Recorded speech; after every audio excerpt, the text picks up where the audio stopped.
Bonjour, comme convenu, je reviens vers vous pour vous présenter les mesures que nous avons votées dans le cadre de la première partie du budget 2022.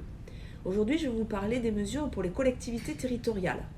Donc, nous avons pour la 5e fois consécutive voté un budget stable, voire même à la hausse, pour la dotation générale de fonctionnement. Elle s'élève à 26,7 milliards d'euros. Nous avons ensuite voté la recentralisation du RSA pour les départements qui seraient volontaires. C'est une expérimentation que nous mettons en place. Et concrètement, cela veut dire que pour ces départements, c'est l'État qui assumera la charge dynamique de cette dépense. En ce qui concerne les prélèvements de recettes de l'État vers les collectivités territoriales, elles augmentent cette année de 270 millions d'euros.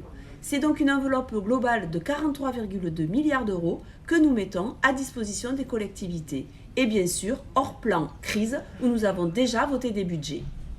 Pour terminer, la dotation de soutien à l'investissement départemental est simplifiée et devient en fait un appel à projet comme les collectivités ont pour ce qu'on appelle la DSIL, la dotation de soutien à l'investissement local.